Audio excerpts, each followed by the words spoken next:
Welcome to the podcast playbook, where we amplify your voice, amplify your business, and amplify your impact. We are AmplifYou. Let's go. Hey, amplifiers, welcome back to another episode of the podcast playbook. Let me ask you a question. Do you ever feel that you've done all this work to publish a podcast and then crickets? You've prepped the episode, you've recorded, you've edited, you've uploaded it, you've posted on social media, maybe a shout out once, and then what? You move on to the next one? But here's the thing. Publishing your episode shouldn't be the end of the process, but the beginning, the launch pad. If you're not pairing every episode with an email campaign, you're leaving a ton of connection, engagement, and conversions on the table. So today, we're talking about one of the most underrated tools in your podcast promotional toolkit, and that's your email marketing. Not just why it matters, but exactly how to use it to turn those passive listeners into raving fans and hopefully clients. So let's go through the process to make it both simple and scalable. All right, big picture. We hear lots of people talking about social algorithms, SEO tricks, going viral on whatever social media platform that you're using. But guess what still delivers the highest return of investment? That's your emails. According to Litmus Software, email returns an average of $36 for every dollar spent. That's going to be anything with regards to your social media, your paid ads, relying on SEO, everything. So unlike social platforms that change the rules every 3 to 4 months, and you have to stay on top of it, you own your email list. It is the direct access to people who actually want to hear from you. Think about it. They opted in. They want to hear your message. And if you show up in their inbox regularly, like every time your podcast drops, they start to trust you. They get to know, like, and trust you. They start to expect you. And that trust, that's what turns listeners into clients. So what's the magic? Here's what a simple, well-written email does for every new episode. 1, it drives immediate traffic right when your episode drops. It builds consistency. People see you showing up again and again. It reinforces that you're the thought leader because you're not just talking, you're guiding them through. It creates action, whether it be grabbing your lead magnet, sharing your show, booking a call, download, whatever. It is your ability to get them to take action.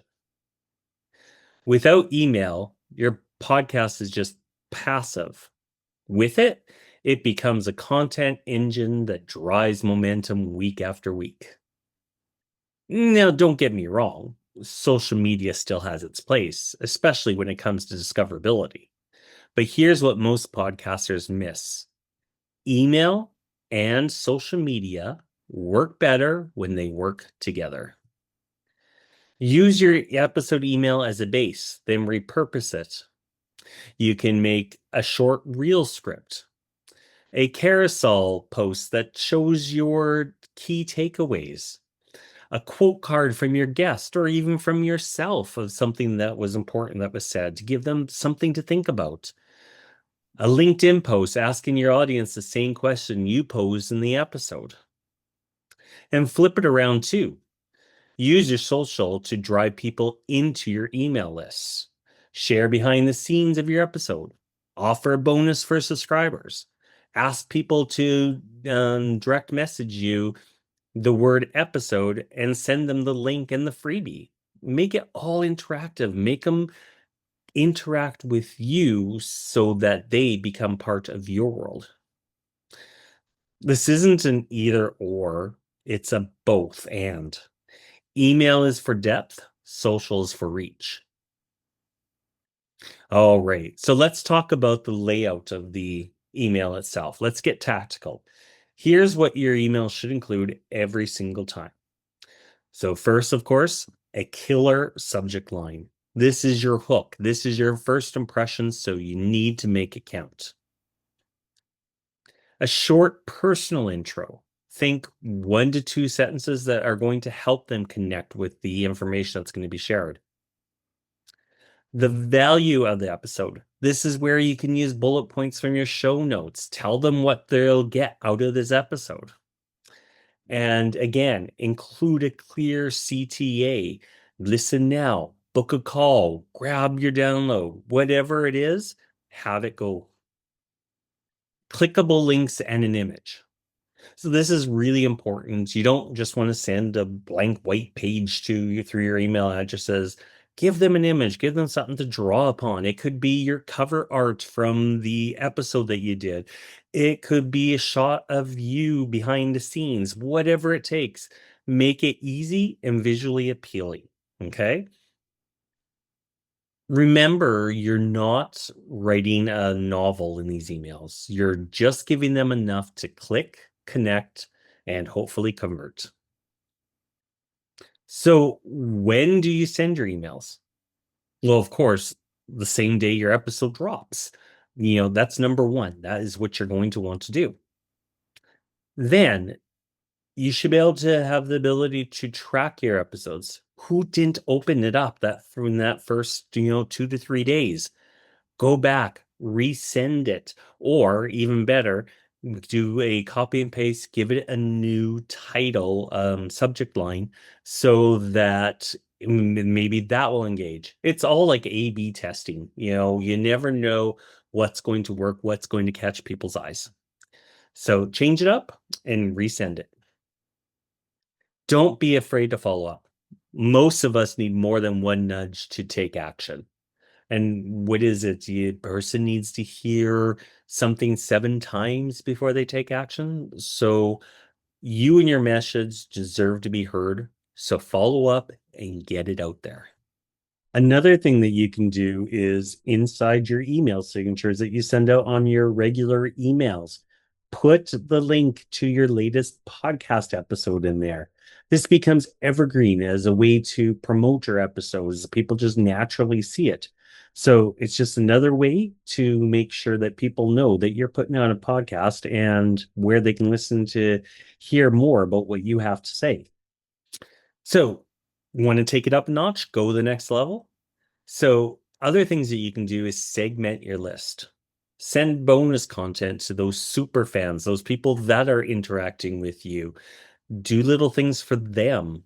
Hopefully you get them to share what you're doing and create more super fans. Include your lead magnet in every episode email. So don't forget that. Every episode should have a CTA, whether it's in the episode itself or it's in your outro. Make sure you have your CTA in there. So the best way for connection and to boost emotion is through your use of storytelling. So don't let it just be straight direction. Give them a little sample, a behind the scenes. These are the kind of systems that keep your podcast working, even when you're not. All right. So here's your takeaway. Don't let your podcast go quiet after you hit publish. Email campaigns aren't just a nice to have. They are a must. They're your secret weapon to growth. They bring in the audience, build trust, and move people to action.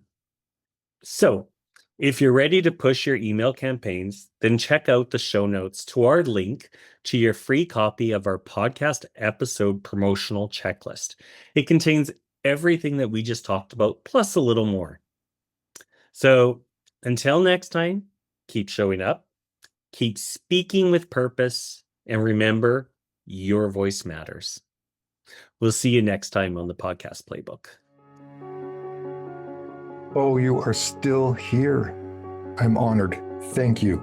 If you're ready to take the next step, go grab the Podcast Playbook. It's free, AmplifyYou.com. Every step you need is there. And if we can help, don't be afraid to reach out. Happy podding.